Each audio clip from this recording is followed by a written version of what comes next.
உங்களுக்கு ஏதாவது வேணுமா?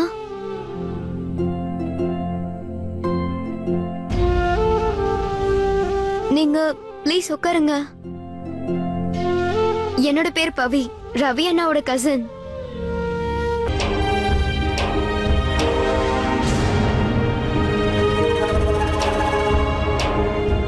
பவி, உன்னோட அண்ணனையும் அண்ணியையும் உள்ள கூட்டிட்டு போமா. குலதெய்வத்துக்கிட்ட ஆசீர்வாதம் வாங்கணும்.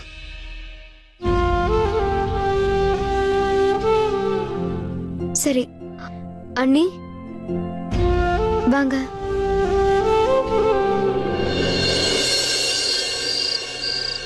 இவ்வளவு பெரிய துரோகமா? எவ்வளவு தைரியம் அவனுக்கு! அத்தனை பேரு முன்னாடியும் மண்டபத்துல என் பொண்ணை விட்டுட்டு எழுந்து போயிட்டான். அப்பா ப்ளீஸ், ஏன்பா இப்படி கோவப்படுறீங்க? நான் தான் ரவிய ஷாலினிய கல்யாணம் பண்ணிக்கோன்னு சொன்னேன். நீ சொன்ன அவன் ஒத்துப்பானா?